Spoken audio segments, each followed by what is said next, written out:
لو راجعة من الجيم او راجعة من الشغل وعايزة تعملي غدا سهل وسريع ويكون صحي، بدل بقى ما تسلقي الفراخ وتعملي رز وترجعي تعملي جنبه خضار، الوصفة دي حلوة جدا وبتنجز معاكي وكمان بتعجب الولاد جدا، وهي ساعة زمن بالظبط وبتكون جاهزة معاكي وطعمها حلو قوي. تعالوا نشوف بقى الطريقة والمقادير مع بعض. اول حاجه معايا بصله تكون متوسطه، بصل ابيض بقى او بصل احمر، البصل حلو اوي الفتره دي. هنقطعها شرايح بالشكل ده، وزيها هنقطع شويه من الفلفل الاخضر الحلو وشويه كمان من الفلفل الاحمر الحلو، كله نفس التقطيع.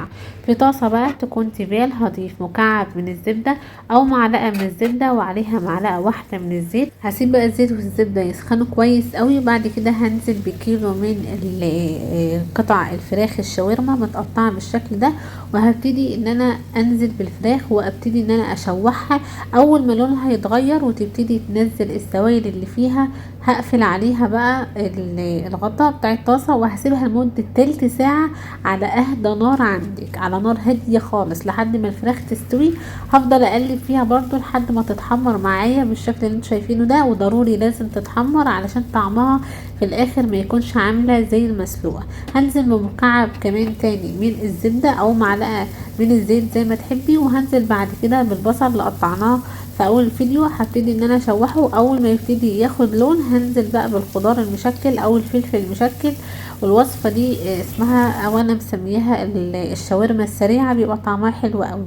بعد كده هنزل بقى بالتوابل، عباره عن معلقه صغيره من بهارات الفراخ وزيها كاري وزيها بابريكا ونص معلقه صغيره من الفلفل الاسود ومعلقه صغيره مليانه من الملح. هقلب الكلام ده كله كويس قوي، وهضيف ربع كوبايه من الميه علشان الشاورما في الاخر معايا تطلع جوسي وطريه ما تطلعش ناشفه.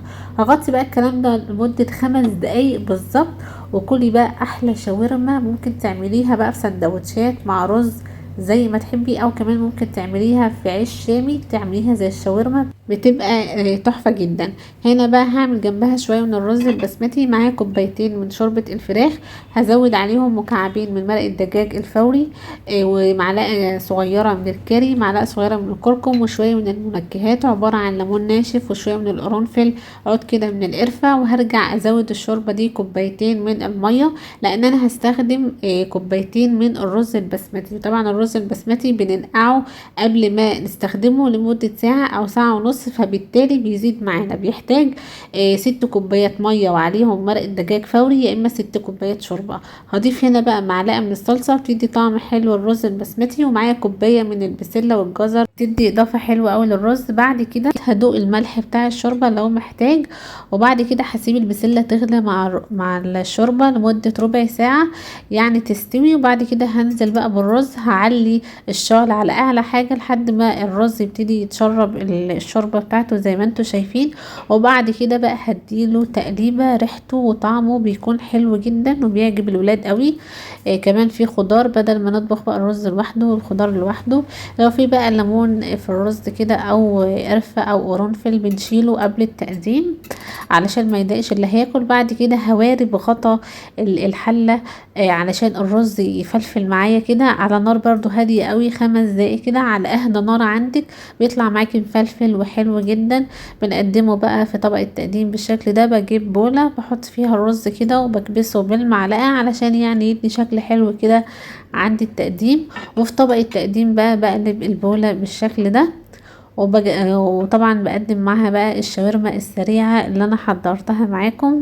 عاوزة اقولك الوصفة دي سهلة وسريعة وصحية ومشبعة جدا، لان الرز زي ما قلت لكم فيه الخضار، وكمان ضايفين خضار مع الفراخ مع صدور الفراخ.